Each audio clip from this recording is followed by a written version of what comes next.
নমস্কার, আপনারা দেখছেন খবর ত্রিপুরা আর আপনাদের সঙ্গে আমি অমিত। প্রথমে দেখে নিচ্ছি খবর শিরোনাম। খবর শিরোনাম নিবেদন করছে আমার পরিবারের সুরক্ষা কবচ লিভসেভ। পাক বিশ্ববিদ্যালয়ে জঙ্গি হামলায় মৃত্যু হয় 40 জনের এবং আহত হয় 50 জন। হামলার দায় স্বীকার করেছে জঙ্গি গোষ্ঠী তেহরিকি তালিবান। হায়দ্রাবাদ বিশ্ববিদ্যালয়ে দলিত গবেষক রোহিতের আত্মহত্যা নিয়ে উত্তাল জাতীয় রাজনীতি। ঘটনার প্রতিবাদে দেশের বিভিন্ন প্রান্তে পথে নেমেছে ছাত্ররা।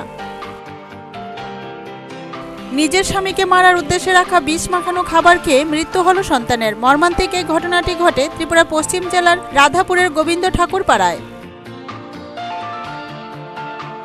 নিয়ে নিচ্ছি ছোট্ট বিজ্ঞাপন বিরতির সঙ্গে থাকুন।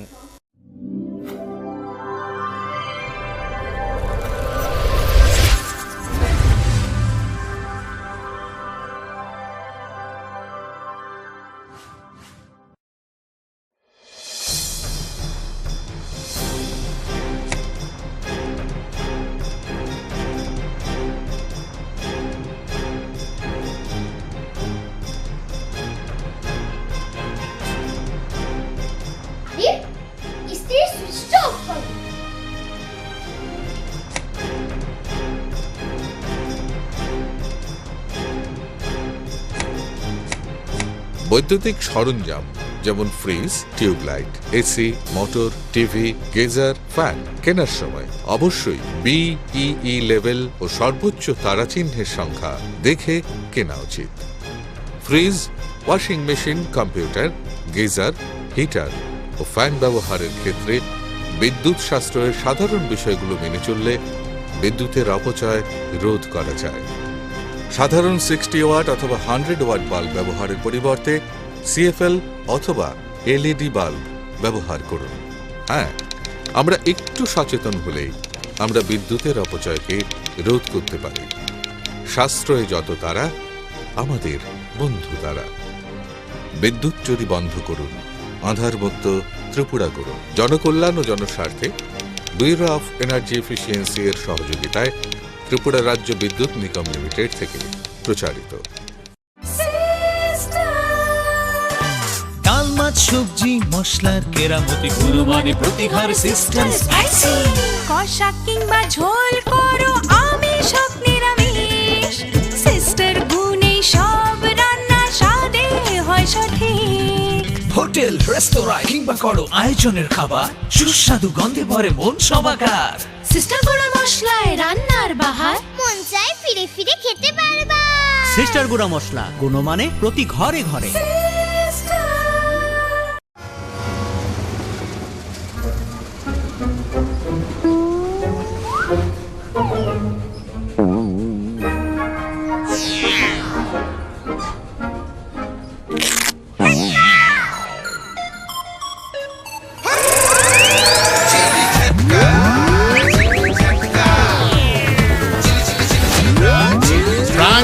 ঝটকা, টাটকা চানাচুরের ঝটকা। খিদে পাচ্ছে না, পেট ব্যথা করছে। আরো বাইরের খাবার খা, তোদের নিয়ে যে কি করি। আরে দিদি, 10টি আয়ুর্বেদিক তত্ত্ব দিয়ে তৈরি লিভসেভ কিটস আছে না, যেটা বাচ্চাদের এই সব সমস্যা থেকে রেহাই দেয়। আমার বাচ্চাদের সুরক্ষা কবচ লিভসেভ কিডস।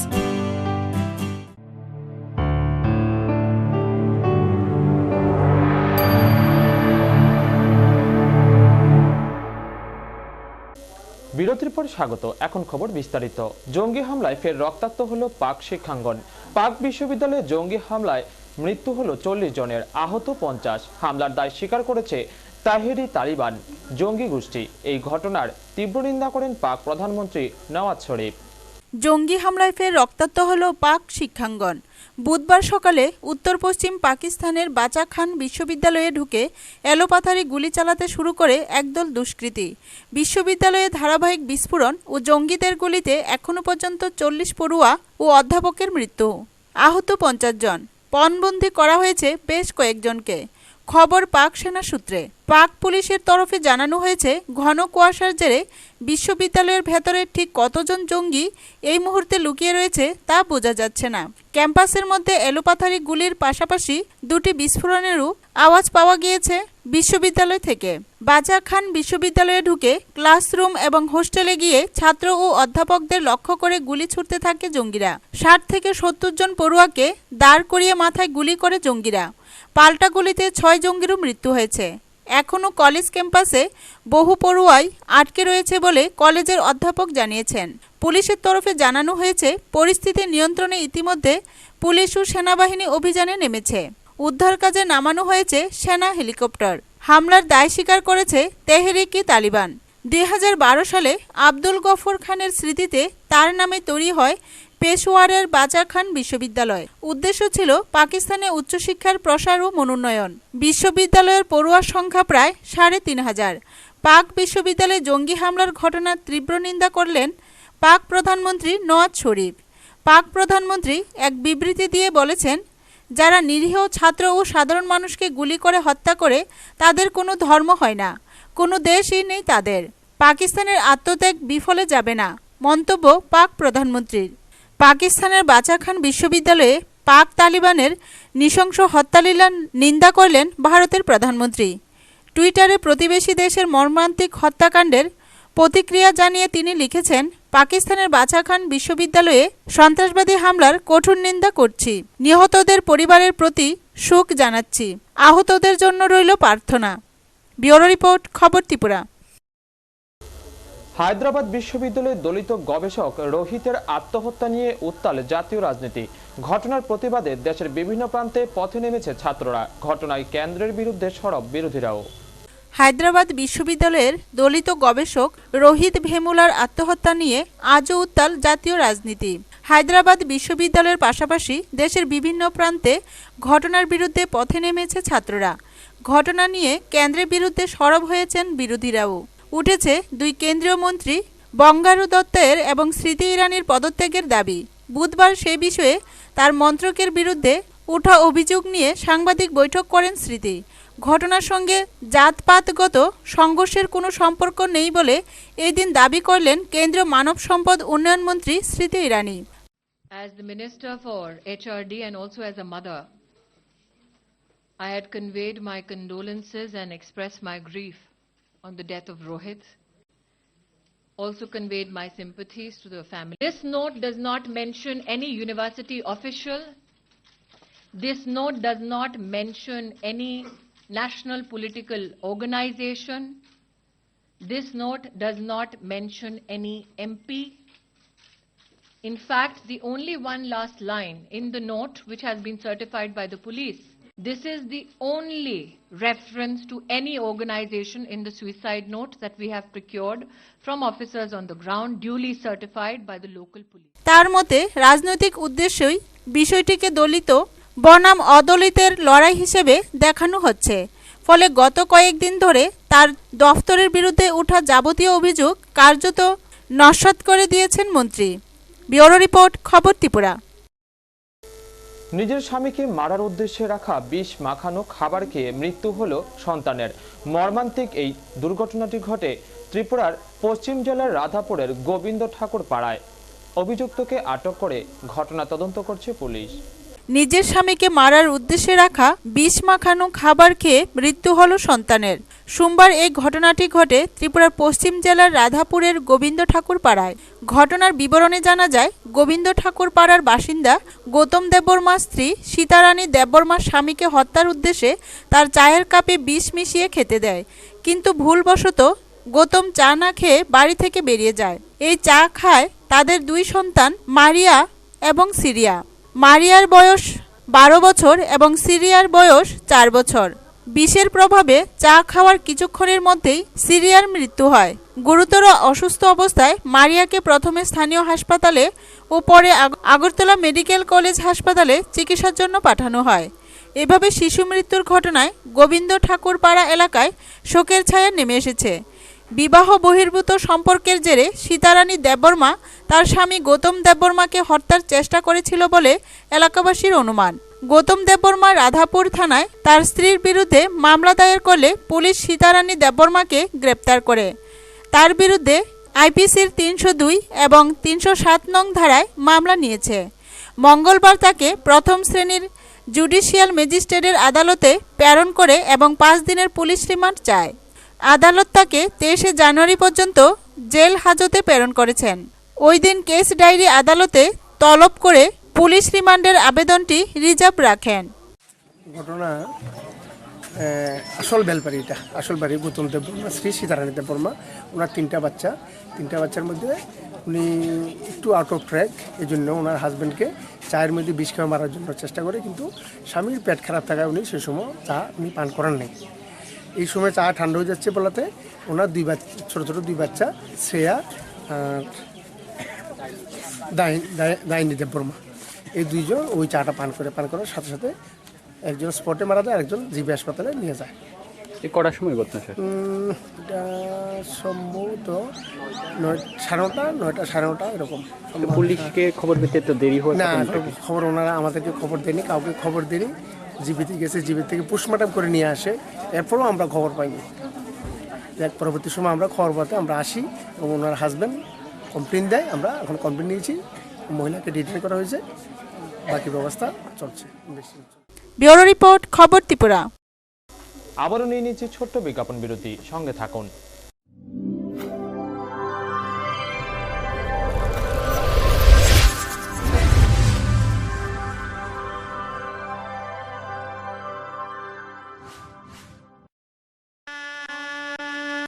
বিয়ে মানে নতুন জীবন, অনেক স্বপ্ন,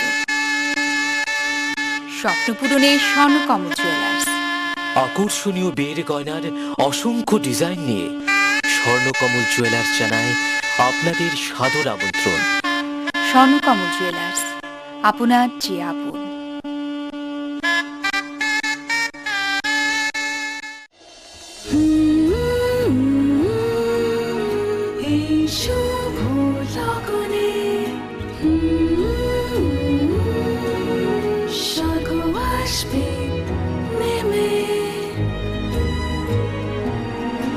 Heavenly wedding collections from PC Chandra Jewelers. PC Chandra Jewelers এর Agartala showroom, Hariganga Basak road, paradise Chowmuhani, Agartala, Tripura. Phone 038123266666। Easy কাজে হাত বিজি, মুখ বিজি আনন্দে, পাতাই হলো রাজি, কাজ করে ছন্দে। মুখ বিজি হাত বিজি, টমটম সাথে, বেশি বেশি পাপ। টমটম ক্র্যাকার্সের টক ঝাল মজাদার সাথে আপনি এমন ব্যস্ত হবেন যে হাত ও মুখ একসাথে বলবে, মুখ বিজি তো হাত বিজি।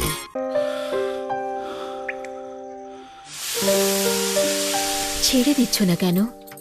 ভয় করে প্রতিদিনের এই সমস্যা তোমার লিভারের ক্ষতি যেন না করে। লিভসেভ প্রতিদিন খাও, যাতে এই সব সমস্যা থেকে তুমি রেহাই পাও।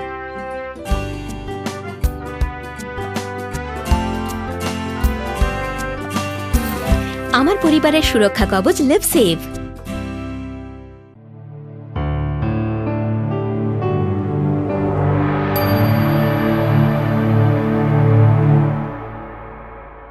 ফের জম্মু কাশ্মীর সীমান্তে সেনা জঙ্গি গুলির লড়াই। পুলওয়ামার একটি গ্রামে সেনা জঙ্গির লড়াইয়ে সেনার গুলিতে মৃত্যু হয় এক জঙ্গির। ফের উত্তাল উপত্যকা, ফের জম্মু কাশ্মীর সীমান্তে সেনা জঙ্গি গুলির লড়াই। মঙ্গলবার রাতের পর ভোর থেকে শুরু গুলির লড়াই। রাতে পুলওয়ামার একটি গ্রামে সেনা অভিযান। গোপন সূত্রে জঙ্গি ডেরার খবর পেয়ে সন্দেহে হানা দেয় সেনা। গোটা গ্রাম ঘিরে শুরু হয় চিরুনি তল্লাশি। এরপরেই নিরাপত্তারক্ষীদের লক্ষ্য করে গুলি চালাতে শুরু করে জঙ্গিরা। জবাবে গুলি চালায় সেনারাও। গভীর রাতে বন্ধ হলেও ভোরের আলো ফুটতেই ফের গুলির বিনিময় শুরু হয়। পুলওয়ামা জেলার এই গ্রামে ভোর 5টা থেকে দুপক্ষের মধ্যে গুলির লড়াই শুরু হয়। সূত্রের খবর, হিজবুল মুজাহিদিনের 3 জঙ্গি হামলা চালায়। তাদের ঘিরে ফেলে পাল্টা গুলি চালায় ভারতীয় সেনারা। জঙ্গিরা দক্ষিণ কাশ্মীরেরই বাসিন্দা বলে জানা গিয়েছে। রিয়াজ নামে এক জঙ্গির মৃত্যু হয়। আরও 2 জঙ্গি লুকিয়ে রয়েছে বলে জানা গিয়েছে। यहाँ पर पहले इंफॉर्मेशन मिली थी हमें कि यहाँ पर 2 से 3 मिलिटेंट्स आकर के रुके हुए हैं, तो हमने शाम को 7 बजे ही यहाँ पे कॉर्डन कर लिया था और जैसे ही सर्च शुरू हुआ तो मिलिटेंट्स ने अंदर से फायर शुरू कर दिया। तो उसके बाद हमने पूरे जगहों को कॉर्डन करके और उसको रात भर फायरिंग चली है और अभी मॉर्निंग में जब सर्च दोबारा शुरू किया गया है फर्स्ट लाइट के बाद, तो हमें एक मिलिटेंट की डेड बॉडी मिली है और सर्च अभी भी जारी है। ब्यूरो रिपोर्ट, खबर त्रिपुरा। পশ্চিমবঙ্গ বিধানসভা ভোটের আগে শিল্প নিয়ে যাতে গরিব কৃষকদের কাছে ভুল বার্তা না যায় তাই ভোটের মুখে সতর্ক পশ্চিমবঙ্গ সিপিএম। সিঙ্গুর নন্দীগ্রাম পর্ব থেকে শিক্ষা, ভোটের আগে শিল্প নিয়ে যাতে গরিব কৃষকদের কাছে যাতে ভুল বার্তা না যায় তাই ভোটের মুখে সতর্ক সিপিএম। কৃষ্ণনগরের সভা থেকে দলের রাজ্য সম্পাদক সূর্যকান্ত মিশ্রর বার্তা, তারা ক্ষমতায় ফিরলে শিল্প হবে, কিন্তু তার জন্য 1 ইঞ্চ জমিও জোর করে নেওয়া হবে না। তিনি বলেছেন কারখানা হবে, তবে কৃষকের থেকে জমি আমরা জোর জবরদস্তি নেব না। আমি যেন বলি যে মুখ্যমন্ত্রী আপনি শিল্প তাড়াচ্ছেন, আপনাকে না তাড়ালে শিল্প হওয়ার এখানে কোনো চান্স নেই। কলকারখানা হবে, কৃষকের কাছ থেকে 1 ইঞ্চি জমিও আমরা জোর করে জবরদস্তি কারো কাছ থেকে নেব না। আর আমরা যে ল্যান্ড ব্যাংক তৈরি করে গেছিলাম ওইটাই আপনি ওই থলের থেকে বের করে দেখাচ্ছেন আমার ব্যাংক আছে, কোনো ব্যাংক নেই। গত শনিবার শিল্পের দাবিতে সিঙ্গুর থেকে শালবনী পদযাত্রার সূচনা করে প্রাক্তন মুখ্যমন্ত্রী বুদ্ধদেব ভট্টাচার্য বলেছেন, কৃষি হবে আমাদের ভিত্তি, শিল্প হবে আমাদের ভবিষ্যৎ, সেই পথে এগোতেই হবে। আমরা যা বলেছিলাম কৃষি হবে আমাদের ভিত্তি আর শিল্প হবে আমাদের ভবিষ্যৎ, সেই পথেই আমাদের এগোতে হবে, কোনো আপোষ না। তার আগে সিঙ্গুর শালবনী নয়াচড়ে ফের শিল্প গড়ার ডাক দিয়েছেন সূর্যকান্ত। ব্যুরো রিপোর্ট, খবর ত্রিপুরা। নির্বাচনের দিনক্ষণ ঘোষণা না হলেও রাজ্যের আসন্ন এডিসি ভিলেজ কমিটি নির্বাচনের সোনামুড়া মহকুমার 17টি এডিসি ভিলেজের জন্য প্রার্থী তালিকা ঘোষণা করল সিপিএম। এক সাংবাদিক সম্মেলনের মধ্য দিয়ে ব্রাহ্মণ মনোনীত সিপিএম প্রার্থীদের নাম ঘোষণা করেন সিপিএম মহকুমা সম্পাদক রতন সাহা। রাজ্যের আসন্ন এডিসি ভিলেজ কমিটি নির্বাচনের দিনক্ষণ ঘোষণা না হলেও নির্বাচনী তৎপরতা লক্ষ্য করা গেল শাসক সিপিএম তথা বামফ্রন্টের। ইতিমধ্যে প্রার্থী তালিকা ঘোষণা করতে শুরু করে দিয়েছে বামফ্রন্ট। বুধবার সোনামুড়া মহকুমার 17টি এডিসি ভিলেজের জন্য প্রার্থী তালিকা ঘোষণা করল সিপিএম তথা বামফ্রন্ট। এদিন সিপিএম সোনামুড়া মহকুমা দপ্তর মুজাফর ভবনে এক সাংবাদিক সম্মেলনে বামফ্রন্ট সমর্থিত সিপিএমের প্রার্থীদের নাম ঘোষণা করল সিপিএম মহকুমা সম্পাদক রতন সাহা। এই দিনের প্রার্থী তালিকা 50% মহিলা সংরক্ষিত বলেও জানান মহকুমা সম্পাদক রতন সাহা। তাছাড়া এবারের প্রার্থী তালিকায় জোর দেওয়া হয়েছে স্বচ্ছ ভাবমূর্তি সম্পন্ন লোক, যুবক এবং শিক্ষিতদের উপর। পুরানো কমিটির মধ্যে আছে কি নেই সেটা বড় প্রশ্ন না, বড় প্রশ্ন হচ্ছে স্বচ্ছ ভাবমূর্তি, দুর্নীতিমুক্ত একটা ভাবমূর্তি, একটু লেখাপড়া জানা, একটু এনথাজিয়াস্টিক যুবক, এই বিষয়গুলোকে আমরা প্রায়োরিটি দিয়েছি। সাংবাদিক সম্মেলনে মহকুমা সম্পাদক রতন সাহা আরও বলেন, রাজ্যের প্রধান বিরোধী দল কংগ্রেস এখন এ রাজ্যে নগণ্য, তবে আইপিএফটি নামে রাজ্যের শান্তি সম্প্রীতি বিরোধী একটি শক্তি পাহাড়ি বাঙালির মধ্যে বিভাজন তৈরির যে চেষ্টা করছে তা এবারের নির্বাচনের ফলাফলে বামফ্রন্ট প্রার্থীদের জয়ী করার মধ্য দিয়ে উপজাতিরা গোটা দেশে একটা বার্তা পৌঁছে দেবে।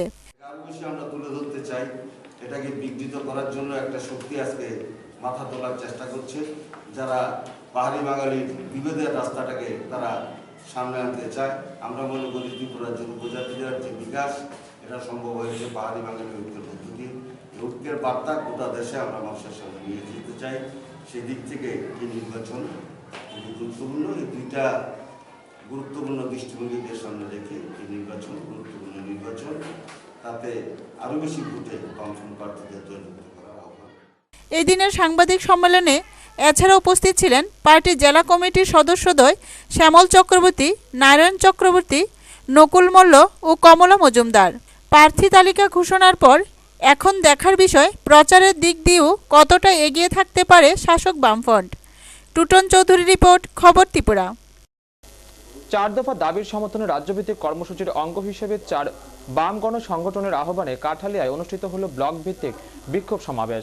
সমাবেশে উপস্থিত ছিলেন বিধায়ক তপন দাস, সিপিএম জেলা কমিটির সদস্য নকুল মল্ল সহ অন্যান্যরা।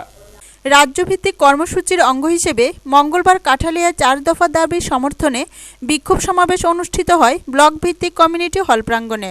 ধনপুর থেকে ভবানীপুর, মাইক্রোসা থেকে নির্ভয়পুর 4টি বামপন্থী গণসংগঠনের আহ্বানে এদিন 1,500 জনতা কর্মসূচিতে সামিল হয়।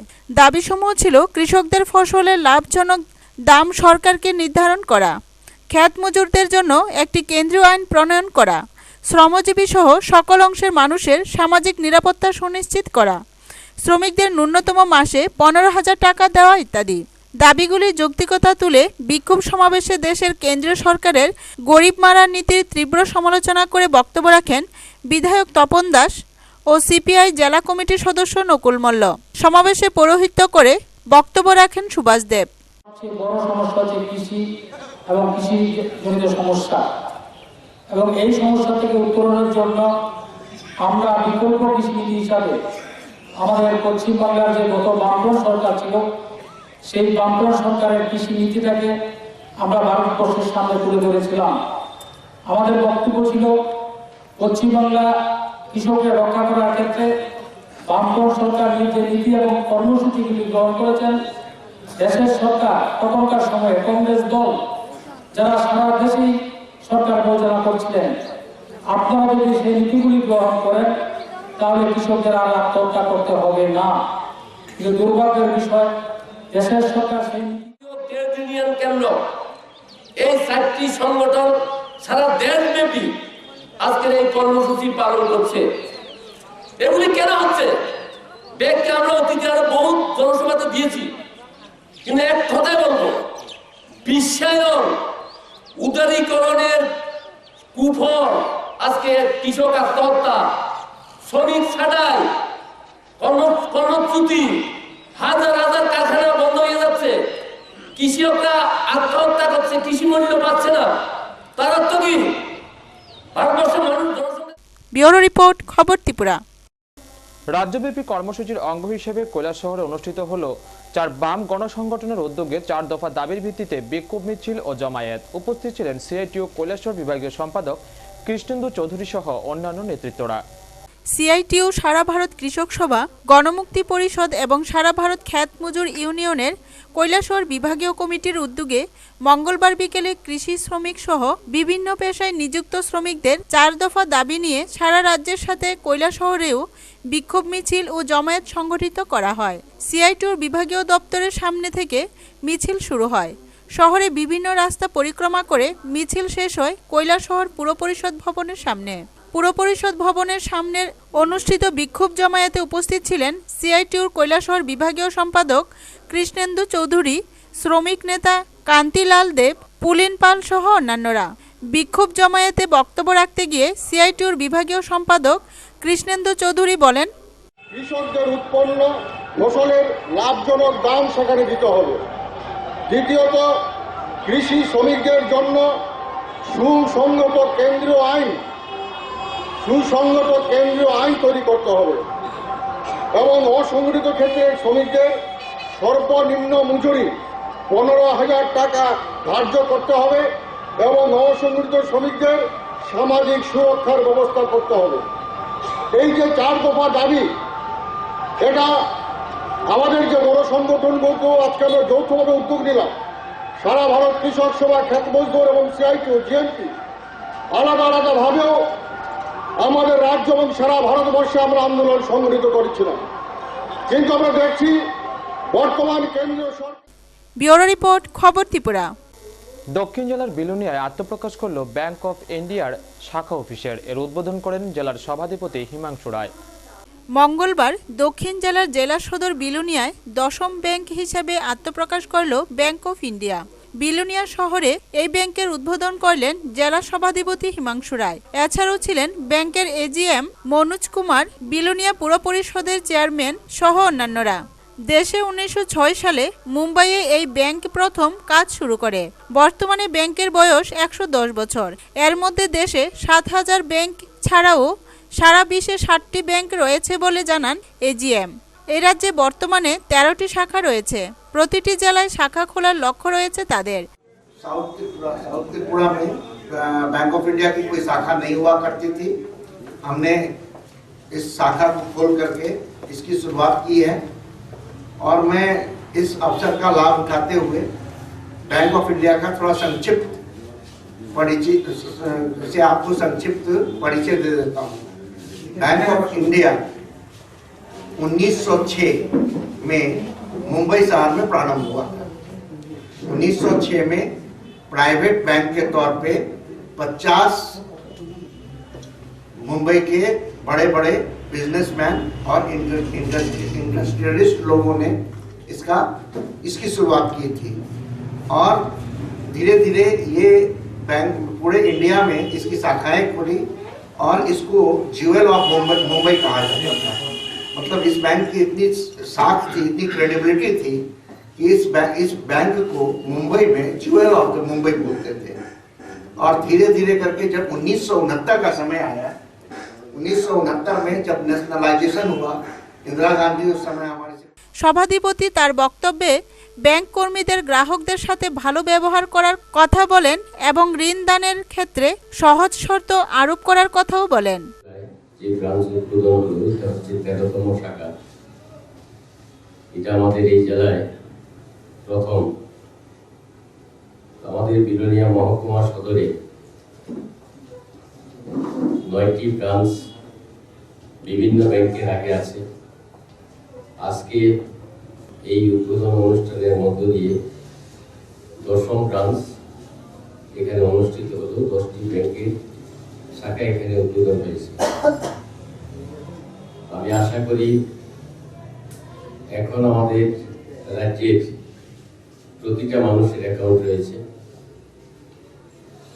সরকারি বিভিন্ন লেনদেন ব্যাংকের মাধ্যমে হয়ে থাকে। গ্রামীণ শ্রমিক থেকে শুরু করে বিভিন্ন স্কিমের সুবিধাভোগী যারা সাহায্য পেয়ে থাকেন, সমস্ত টাকাই ব্যাংকের মাধ্যমে লেনদেন হয়। আমি আশা করব আজকে এই যাত্রা শুরুর মধ্য দিয়ে এখানে ব্যাংক অফ ইন্ডিয়া এই ব্রাঞ্চে যারা কাস্টমার। ব্যুরো রিপোর্ট, খবর ত্রিপুরা। কাঠালিয়া ব্লকের উদ্যোগে থলিবাড়িতে যথাযোগ্য মর্যাদায় পালিত হলো 38তম ককবরক ভাষা স্বীকৃতি দিবস। 38তম ককবরক ভাষা স্বীকৃতি দিবস যথাযোগ্য মর্যাদায় পালিত হল কাঠালিয়া ব্লকের উদ্যোগে থলিবাড়িতে। এক মনোজ্ঞ সাংস্কৃতিক অনুষ্ঠান ও আলোচনা সভার মাধ্যমে এদিনের নানা কর্মসূচি পরিচালিত হয় থলিবাড়ি বিদ্যালয়ের কনফারেন্স হলে। অনুষ্ঠান প্রত্যক্ষ করে এলাকার নতুন প্রজন্মের বহু ছাত্রছাত্রী এবং স্থানীয় অভিভাবক মহল। অনুষ্ঠানের প্রথমার্ধে আলোচনা সভায় বক্তব্য রাখেন প্রাক্তন বিএসসির চেয়ারম্যান বিষ্ণু ত্রিপুরা। এছাড়া অন্যান্যদের মধ্যে আলোচনা করেন চেয়ারম্যান আব্দুল করিম, বিএসসির চেয়ারম্যান নরহরি ত্রিপুরা ও বিডিও জয়ন্ত ভট্টাচার্য। 19 জানুয়ারি রাষ্ট্র দিনে ককবরক ভাষাকে সরকারি ভাষা হিসেবে স্বীকৃতি প্রদান হয়েছিল। সেই দিন থেকে আজ পর্যন্ত আমরা এই ভাষাটি পালন করে আছি। তাহলে এই ভাষা পালনে কেন আমরা এই ভাষা দিবস পালন করতে পারি? আমরা দেখি যে একটা সময় উপজাতি অংশে যে সমস্ত লোকজন ছিল তাদের ভাষা, তাদের সংস্কৃতি, তাদের লেখাপড়া, তাদের এই ব্লকে ছোট্ট আয়োজন আমাদের এই ছোট্ট ত্রিপুরায় দুটি মাত্র সরকার স্বীকৃত ভাষা আছে, বাংলা এবং ককবরক। আপনারা জানেন যে আমাদের এখানে 19টি জনজাতি আছে, এর মধ্যে এই ভাষাটাই বৃহত্তর অংশের যারা উপজাতি তারা এই ভাষা ব্যবহার করে থাকেন। এবং অনুষ্ঠানের দ্বিতীয় পর্বে শুরু হয় জগৎরামপুর, কালীখলা ও থলিবাড়ি বিভিন্ন প্রান্ত থেকে আগত উপজাতি কচি কাঁচা শিল্পীদের পরিচালনায় নৃত্যানুষ্ঠান, তাছাড়া ককবরক ভাষায় আবৃত্তি গান ইত্যাদিও। অনুষ্ঠানের শেষ প্রান্তে নৃত্যানুষ্ঠানে অংশগ্রহণকারী শিল্পীদের অভ্যর্থনা জানানো হয়, সম্মানসূচক পুরস্কৃত করে। সমগ্র অনুষ্ঠান ঘিরে এদিন শ্রোতা দর্শক মহলে এক প্রাণবন্ত আবহ সৃষ্টি হয়। কাঠালিয়া থেকে নারায়ণ বৈদ্যের রিপোর্ট, খবর ত্রিপুরা। তেলিয়ামুড়া বিবেকানন্দ দ্বাদশ শ্রেণী বিদ্যালয়ে অনুষ্ঠিত হলো স্বামীজির 154তম জন্মদিন উপলক্ষে এক পুরস্কার বিতরণী অনুষ্ঠান। অনুষ্ঠানের সূচনা করেন পুরপিতা সজল কুমার দে। উপস্থিত ছিলেন বিধায়িকা গৌরীদাস সহ অন্যান্যরা। স্বামী বিবেকানন্দের জীবনাদর্শে অনুপ্রাণিত হয়ে সমৃদ্ধ সমাজ গঠনে এগিয়ে আসতে হবে। মঙ্গলবার তেলিয়ামুড়ার বিবেকানন্দ দ্বাদশ শ্রেণী বিদ্যালয়ে স্বামীজির 154তম জন্মদিন উপলক্ষে অনুষ্ঠিত পুরস্কার বিতরণী অনুষ্ঠানে প্রধান অতিথির ভাষণে বিধায়ক গৌরী দাস এই আহ্বান জানান। বিদ্যালয়ের কনফারেন্স হলে প্রধান শিক্ষক নারায়ণ বসাককে সভাপতি করে শুরু হয় অনুষ্ঠান। প্রদীপ প্রজ্বলন করে অনুষ্ঠানের সূচনা করেন পুর পরিষদের চেয়ারপারসন সজল কুমার দে। অনুষ্ঠানে স্বামী বিবেকানন্দের কর্মজীবন, চিন্তাধারা এবং বর্তমান বয়সে এর প্রাসঙ্গিকতা নিয়ে আলোচনা করেন বিধায়ক গৌরী দাস। অনুষ্ঠানে উপস্থিত ছিলেন পুর চেয়ারপারসন সজল কুমার দে, প্রাক্তন চেয়ারম্যান সুধীর সরকার, বিদ্যালয়ের পরিচালন কমিটির সভাপতি ও সম্পাদক যথাক্রমে অশোক দাশগুপ্ত এবং নিত্যানন্দ দেব, প্রাক্তন ছাত্র মিলন মঞ্চের সম্পাদক শৈলেন্দ্র চন্দ্র প্রমুখ। ভারতবর্ষের মধ্যে অনেক পরিবারে বা বিশেষ করে জমিদার পরিবারের মধ্যে দুটো তিনটি করে হুকু থাকত, কারণ হিন্দুরা যে হুকু দেয়া তামাক খায়, মুসলিমরা সেই হুকু দেয়া তামাক খেলে পরে তার জাত যায়। কাজে বিবেকানন্দ একদিন ছোটবেলা ওনার বাড়ির যে বৈঠকখানা, এই বৈঠকখানাতে হুকু টেনে উনি দেখবার চেষ্টা করেছিলেন যে হুকু দিয়ে মুসলমানরা তামাক খায়, কাজে সেই হুকু টানলে পরে ওনার জাত যায় কিনা। একদিকে যেমন জাতপাতের ব্যাপারটা যে একটা মানুষের সৃষ্ট, যার সঙ্গে বাস্তবতা নাই, বৈজ্ঞানিক কোনো যুক্তি নাই, এটা ছোটবেলায় উনি উপলব্ধি করতে পেরেছিলেন। তার সঙ্গে সঙ্গে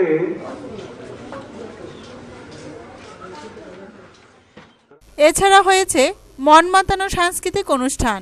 শেষে স্বামী বিবেকানন্দের জন্মদিন উপলক্ষে অনুষ্ঠিত আন্তঃস্কুল কুইজ প্রতিযোগিতায় বিজয়ীদের হাতে পুরস্কার তুলে দেওয়া হয়।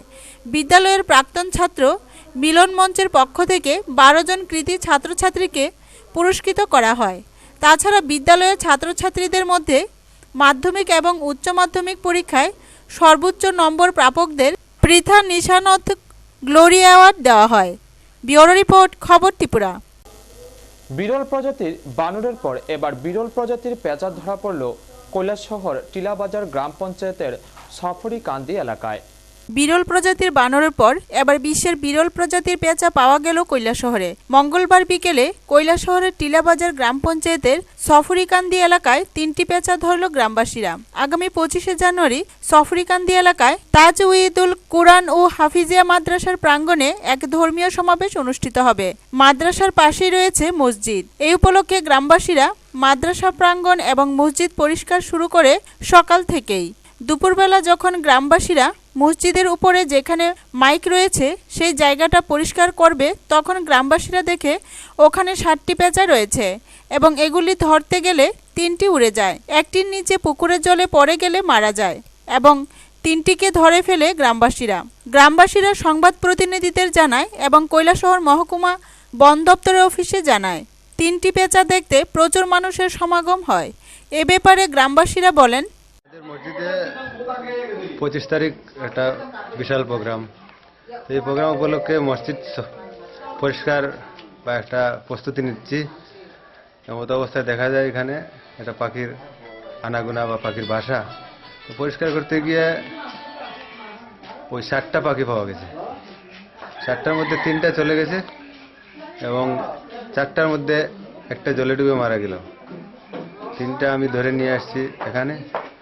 অনেক লোকজনকে জিজ্ঞেস করলাম যে কি পাখিটা কেউ চিনে না, কেউ বলে যে এটা চিনে না। আগামী 25 তারিখ সফরিকান্দি মসজিদে বিরাট ওয়াজ মাহফিল, এই উপলক্ষে মসজিদ সাফাই চলছে।